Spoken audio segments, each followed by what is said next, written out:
ये एमपी भी हैं, एमपी रहे हैं जेडीयू से और दीगर समाजी इंसाफ की पार्टियों से सर का बड़ा पुराना ताल्लुक़ है। और इससे पहले सर जो थे वो अखबार में पत्रकार थे, तकरीबन 30 सालों का सर का जर्नलिज्म का एक्सपीरियंस है। और जनशक्ति अखबार सर शुरू किया, जनशक्ति से जनसत्ता तक की यात्रा। जी, जनशक्ति से जनसत्ता तक की यात्रा, बीच में और कई अखबार और सारे अखबार में। लेकिन सर की एक किताब है, आप सब लोग जानते हैं कि मसावात की जंग, जो कि तकरीबन 2000 के आसपास में सर की किताब आई, बानी पब्लिकेशंस ने इसको छापा, हिंदी में आई, फिर इसका ट्रांसलेशन उर्दू अंग्रेजी में भी हुआ और सर को बिरला फाउंडेशन से एक ग्रांट भी मिला हुआ था। और एक किताब बिल्कुल एक मैनिफेस्टो है पासमानदा पॉलिटिक्स को लेके। तो बहुत सारे कॉलेज और यूनिवर्सिटी में लोग रिसर्च कर रहे हैं और सर के काम के बाद तो रिसर्च खुल ही गया। और मुझे याद है एक बार आपने एक बार सेमिनार में कहा, एक बात कही थी, जामिया में सेमिनार हुआ था, आपने कहा था कि मैंने मसावात की जंग में जंगल से जाकर लकड़ी को काट के लाकर रख दिया, चीज़ें अब तुम लोगों के पास है, अब तुम लोग अब उसको लेकर आकार दो, कुछ उसको चिकना करो, ये करो। तो मैंने सोचा, आज सर के साथ मैं बात कर रहा हूँ इनकी रहाइशगाह नोएडा में, तो मैंने सोचा कि क्यों नहीं बहुत ही मुख्तसर 5 मिनट के अंदर में सर से पूछा जाए कि पासमानदा मूवमेंट क्या है, क्योंकि इनकी ज़बानी जब बात आएगी तो बहुत ही ऑथेंटिक होगी। मैं भी जानता हूँ लेकिन उसमें मेरी प्रीजुडिस आ सकती है उसमें। देखिए, पासमानदा जो है आंदोलन है या पासमानदा मुसलमानों की जो तहरीक है वो क्या है, बहुत लोग नहीं जानते। देखिए, पसमानदा एक जाति नहीं है जी, ये एक जमात है जी। पसमानदा डिनोट्स क्लास जी, नॉट कास्ट जी। जैसे मंडल कमीशन की जो ने पिछड़ा वर्ग कहा तो अन्य पिछड़ा वर्ग कहा, अन्य पिछड़ी जातियां नहीं कहा, तो उसी तरह से ये वर्ग है। अच्छा, तो जाति क्यों कहते हैं, जाति क्यों नहीं कहते हैं, वर्ग क्यों कहते हैं, मतलब कास्ट के जगह पर क्लास का क्यों? नहीं, इसलिए करते हैं कि उसमें कई जातियां हैं, छोटी बड़ी सभी जातियां हैं, तो उनका उनको लेकर के एक जमात बनाई गई,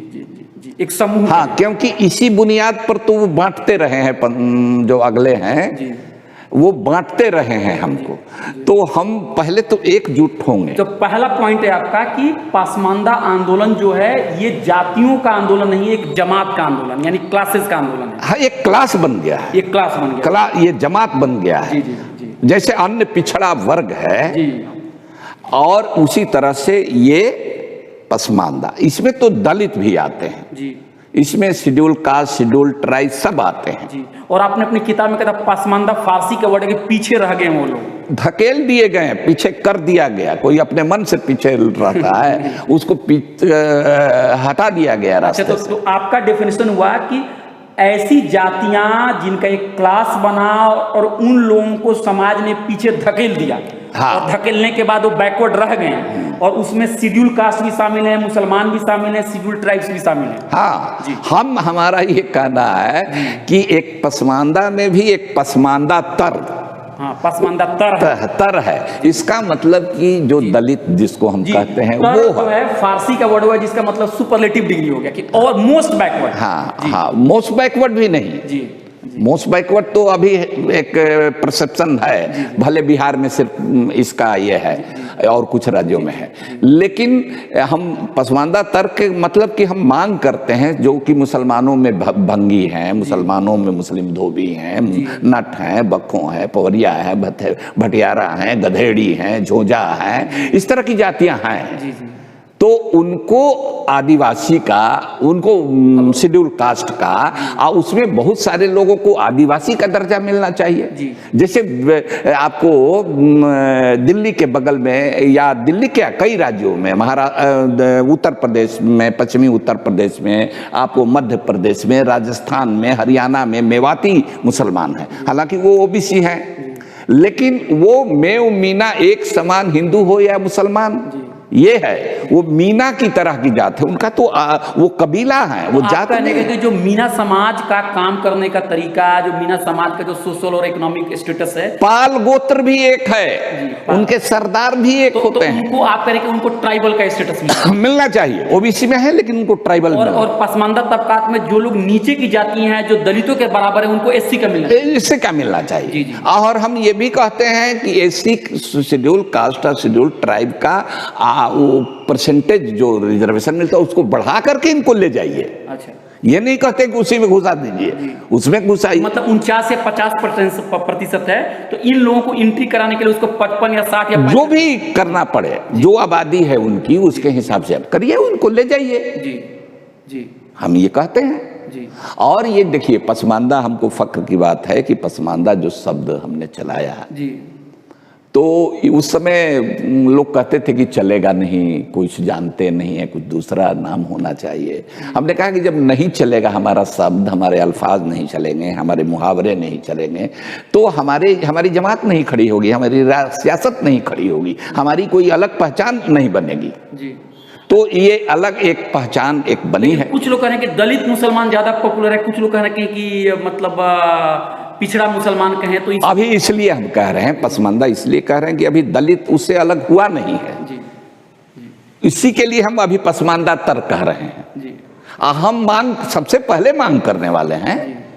सच्चर कमेटी, रंगनाथ मिश्रा कमीशन जो बना, वो हमारे पसमानदा आंदोलन की दबाव में बना है। बिहार में हम असेंबली को पास करना पड़ा, उत्तर प्रदेश असेंबली को पास करना पड़ा, इस संबंध में प्रस्ताव आंध्रा असेंबली को पास करना पड़ा, केंद्र को सब पड़ा हुआ है। कुछ लोग कह रहे हैं कि ये डिबेट से गायब है, कि आंदोलन कमजोर हो रहा है। देखिए वो तो आंदोलन कमजोर करेंगे ही, जो करने वाले हैं वो तो यही करेंगे, लेकिन बात यह है कि अभी कुछ हालात ऐसे हैं, कुछ हालात ऐसे हैं मोदी के आने के बाद कि अभी देखिए वो तो ऊपर नीचे होता है रहता है ना एजेंडा। आप मान रहे हैं कि कुछ आप भी अभी जितना पहले एक्टिव थे पॉलिटिक्स में थोड़ा हम उतना ही एक्टिव हैं। अच्छा। लेकिन मीडिया तवज्जो नहीं देता है। मीडिया को तो पोस्ट चाहिए, मीडिया को किसी पार्टी से आप प्रवक्ता होइएगा तब चाहिए, उसमें अपनी बात आप लगाइएगा, पार्लियामेंट में रहिएगा तो बोलिएगा। मैं बताना चाहता हूं, जब तक मैं 12 साल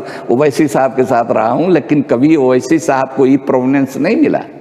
उनकी बात का तुर्की बतुर्की मैं जवाब देता था, लेकिन आज खाली है, कोई पसमानदा की आवाज नहीं है पार्लियामेंट। कुछ रिलीजियस लीडरशिप से मैंने बात की तो उन्होंने कहा कि देखो एससी स्टेटस मुसलमानों को मिल जाए हमको कोई अख्तलाफ नहीं है, एसटी मिल जाए हमको कोई अख्तलाफ नहीं, लेकिन अली अनवर साहब जो उलमा को और रिलीजियस लीडरशिप के खिलाफ जो है वो सख्त अल्फाज का इस्तेमाल करते हैं, ये ठीक नहीं है। देखिए ठठा के हंसेंगे भी या गाल भी फुलाएंगे, ये दोनों साथ नहीं चल सकता है।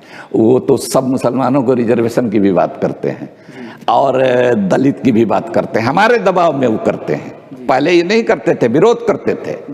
जब हमने सबसे पहले इस सवाल को उठाया आज से 25 साल 22 साल पहले, तो हमको तो इस्लाम मुखालिफ घोषित कर दिया। लेकिन अब वो लोग समझा, इस बात को माना, लेकिन एक गर्दन के ऊपर से निकलती है, गले के नीचे से नहीं उतरती है। मैं बताऊं कि जब पार्लियामेंट का जब मैं मेंबर था, एक बार मुस्लिम एमपी की बैठक हुई, मनमोहन सिंह से यूपीए 2 में मिलना था कि भाई आप रंगनाथ मिश्रा कमीशन सच्चर कमेटी की रिपोर्ट क्यों नहीं लागू कर रहे हैं। तो एक मुस्लिम एमपी ने यह भी कहा कि अली अनवर साहब ठीक कर रहे हैं, ये मांग जो है इनकी सरे फहरिस्त होना चाहिए, लिस्ट के सबसे ऊपर होना चाहिए।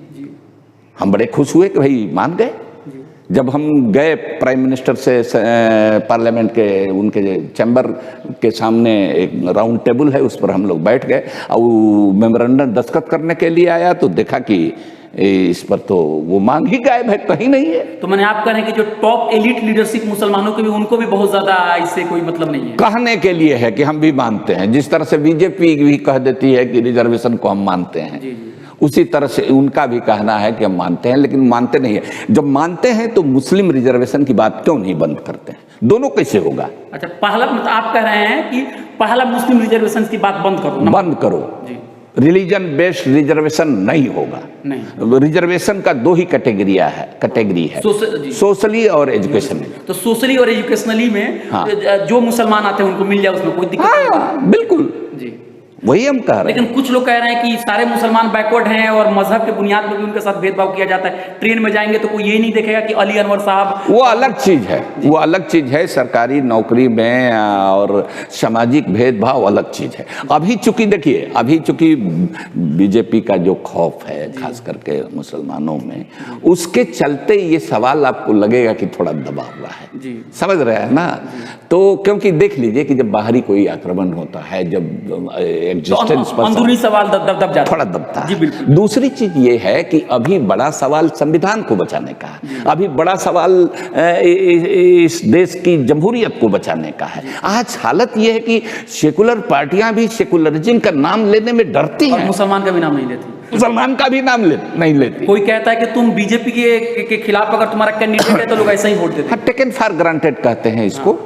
तो किसी मसलहतन वो कह रहे हैं या ये सोच रहे हैं कि यूं ही वोट मिल रहा है। तो सर आखिरी सवाल ये बताइए कि जो पासमानदा समाज के लोग या जो इंसाफ पसंद लोग आपकी बात सोच रहे थे, उनके लिए कुछ आपका मैसेज पैगाम है तो उनको बताइए आज के दौर में क्या करना हमारा ये कहना है कि ये हमारी पसमानदा की लड़ाई अपनी जगह पर बरकरार है जी, और मुसलमानों को कुव्वत और ताकत इस मुल्क में सभी मुसलमानों को तभी मिलेगी जबकि उसकी आबादी का 80% हिस्से को ताकत मिलेगी। जी जी जी, वरना किसी समाज का, यही जो बात रिजर्वेशन के फलसफा है उसमें यही बात निहित है कि जो बड़ी आबादी है उसको अगर सशक्तिकरण उसका नहीं होगा, सामाजिक, आर्थिक, राजनीतिक, शैक्षणिक, तब तक उसका पूरे उस समाज को पिछड़ा, जब तक पसमानदा मुसलमान पिछड़े रहेंगे, पसमानदार रहेंगे, तब तक पूरा मुस्लिम समाज पिछड़ा रहेगा।